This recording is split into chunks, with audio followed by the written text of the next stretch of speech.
Hello, श्रद्धा रेसिपीमध्ये सर्वांचं स्वागत आहे। आज आपण बनवणार आहोत स्टफ पापलेट फ्राय। त्यासाठी प्रथम मी पापलेट स्वच्छ धुवून घेतले, मधून कापून घेतलेले आहे। स्वच्छ धुतल्यानंतर त्याला हळद, मीठ, चिंचेचा कोळ लावून मॅरिनेट करून घ्यायचं अर्धा तास।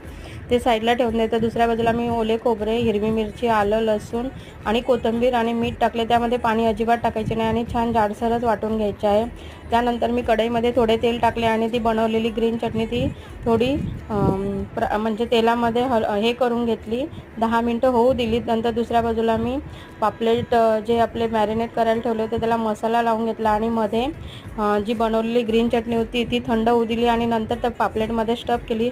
त्याच्यानंतर पापलेटला वरून मसाला लावून घेतला। नंतर रवा आणि तांदळाचे पीठ घेतले, त्यामध्ये थोडा मसाला मिक्स केला आणि कोटिंग केले।